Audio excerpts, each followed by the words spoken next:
हरे कृष्णा। जय श्री राधा। हर हर महादेव। शुभ प्रभात। आप सभी को मकर संक्रांति की बहुत बहुत शुभकामनाएं। आज वीडियो में आप सुनेंगे मकर संक्रांति की धर्मराज की कथा और अन्य कथाएं।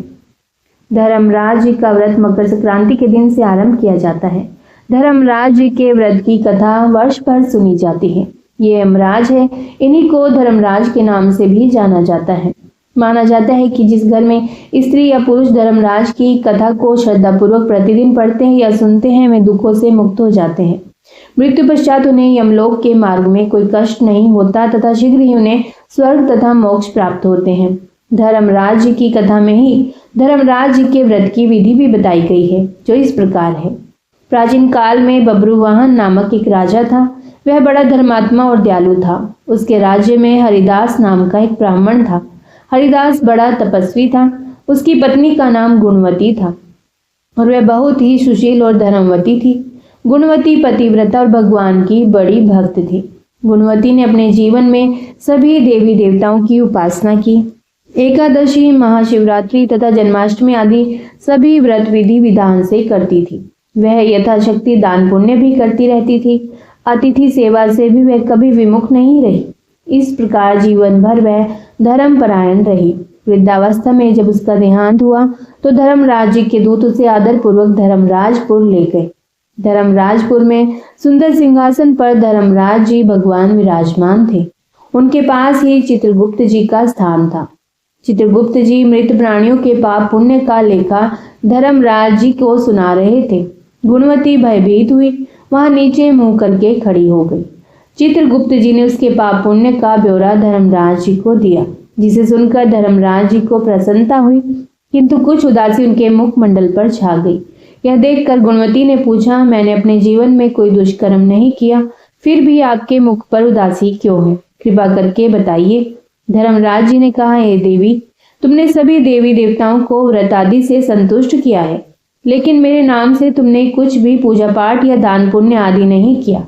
यह सुनकर गुणवती ने धर्मराज जी से क्षमा याचना की और कहा कि मैं आपकी उपासना नहीं जानती थी। कृपा करके वो उपाय बताइए जिससे सभी मनुष्य आपकी कृपा के पात्र बन सके। यदि मैं आपके मुख से आपके भक्ति मार्ग को सुनकर मृत्यु लोक वापस जा सकूं तो आपको संतुष्ट करने का प्रयास अवश्य ही करूंगी। धर्मराज जी ने बताया, मकर संक्रांति के दिन जब सूर्य भगवान उत्तरायण में प्रवेश करते हैं, उस दिन से मेरी पूजा शुरू करनी चाहिए। पूरे 1 साल तक मेरी पूजा करें और मेरी कथा सुनें। एक दिन भी पूजा या कथा छूटनी नहीं चाहिए। साथ ही धर्म के इन 10 नियमों का पालन करें। पहला, धृति अर्थात धीरज रखना तथा संतुष्ट रहना। दूसरा, क्षमा करना और मन को वश में रखना। तीसरा, चोरी न करना। चौथा, मन से पर पुरुष या पर स्त्री से बचना अर्थात मानसिक और शारीरिक शुद्धि। पांचवा, इंद्रियों को वश में रखना। छठा, बुद्धि की पवित्रता यानी बुरे विचार न करना। सातवां, पूजा पाठ तथा दान पुण्य करना। आठवां, व्रत करना और व्रत की कहानी सुनना। नौवां, सच बोलना और सच्चा व्यवहार करना। 10वां, क्रोध ना करना। धर्म के इन 10 लक्षण का पालन करें। मेरी कथा नियम से सुनता रहे, दान पुण्य और परोपकार करता रहे। वर्ष बाद मकर संक्रांति आए तब इस व्रत का उद्यापन करें। अपने सामर्थ्य के अनुसार मेरी मूर्ति बनवाकर विधि विधान से प्राण प्रतिष्ठा करवा करके पूजा और हवन करें। साथ ही चित्रगुप्त की भी पूजा करें। काले तिल के लड्डू का भोग लगाएं। ब्राह्मण भोजन कराएं। बांस की टोकरी में 5 सेर अनाज दान करें। इसके अलावा गद्दा, तकिया, कंबल, चप्पल, लोटा तथा वस्त्र आदि देने चाहिए। हो सके तो गाय का भी दान करें। धर्मराज जी की बातें सुनकर गुणवती ने विनती की, हे प्रभु, मुझे फिर से मृत्युलोक में जाने दें, जिससे मैं आपके व्रत को करूं और इस व्रत का प्रचार भी लोगों में कर सकूं। धर्मराज जी ने इसके लिए अपनी सहमति दे दी। गुणवती वापस जीवित हो गई। उसके शरीर में जान आ गई। वह उठ खड़ी हो गई। उसके सभी परिवारजन बड़े प्रसन्न हुए। गुणवती ने धर्मराज जी वाली सभी बातें अपने पति को बताई। उसने कहा, हम धर्मराज जी का व्रत अवश्य करेंगे तथा धर्म का पालन भी करेंगे। मकर संक्रांति आने पर गुणवती और उसके पति ने धर्मराज जी के निमित्त व्रत शुरू किया। 1 वर्ष के बाद विधि विधान से व्रत का उद्यापन किया। इस व्रत के प्रभाव से उन्हें धर्मराज जी की कृपा प्राप्त हुई और उन्हें मोक्ष तथा स्वर्ग की प्राप्ति हुई। कथा समाप्त। बोलिए धर्मराज जी की जय। आइए सुनते हैं मकर संक्रांति की पौराणिक कथा। कथा के अनुसार राजा सगर अपने परोपकार और पुण्य कर्मों से 3 लोकों में प्रसिद्ध हो गए थे। चारों ओर उनका ही गुणगान हो रहा था। इस बात से देवताओं के राजा इंद्र को चिंता होने लगी कि कहीं राजा सगर स्वर्ग के राजा न बन जाए। इसी दौरान राजा सगर ने अश्वमेघ यज्ञ का आयोजन किया। इंद्रदेव ने अश्वमेघ यज्ञ का घोड़ा चुराकर कपिल मुनि के आश्रम के पास बांध दिया। अश्वमेघ यज्ञ का घोड़ा चोरी होने की सूचना पर राजा सगर ने अपने सभी 60,000 पुत्रों को उसकी खोज में लगा दिया। वे सभी पुत्र घोड़े को खोजते हुए कपिल मुनि के आश्रम तक पहुंच गए। वहां पर उन्होंने अश्वमेघ यज्ञ का घोड़ा देखा। इस पर उन लोगों ने कपिल मुनि पर घोड़ा चोरी करने का आरोप लगा दिया। इससे क्रोधित होकर कपिल मुनि ने राजा सगर के सभी 60,000 पुत्रों को श्राप से जलाकर भस्म कर दिया।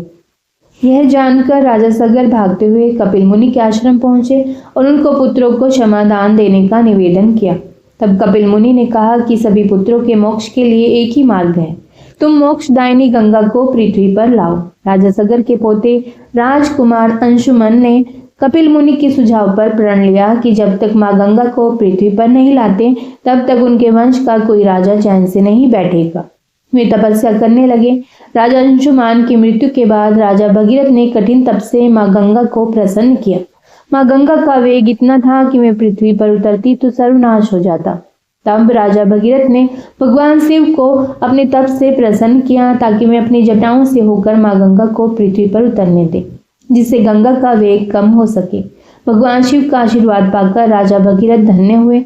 मां गंगा को अपनी जटाओं में रखकर भगवान शिव गंगाधर बने। मां गंगा पृथ्वी पर उतरी और आगे राजा भगीरथ और पीछे पीछे मां गंगा पृथ्वी पर बहने लगी। राजा भगीरथ मां गंगा को लेकर कपिल मुनि के आश्रम तक लेकर आए, जहां पर मां गंगा ने राजा सगर के 60,000 पुत्रों को मोक्ष प्रदान किया। जिस दिन मां गंगा ने राजा सगर के 60,000 पुत्रों को मोक्ष दिया उस दिन मकर संक्रांति थी। वहां से मां गंगा आगे जाकर सागर में मिल गई। जहां वे मिलती हैं वह जगह गंगा सागर के नाम से प्रसिद्ध है। धार्मिक मान्यताओं के अनुसार मकर संक्रांति को गंगा सागर या गंगा नदी में स्नान करने से मोक्ष की प्राप्ति होती है और 7 जन्मों के भी पाप मिट जाते हैं। तो बोलिए हर हर गंगे नमामि गंगे। इस कथा को श्रवण करने वाले, हुंकारा भरने वाले सभी का मां गंगा उद्धार करे। प्रभु सभी पर अपनी कृपा दृष्टि बनाए रखे।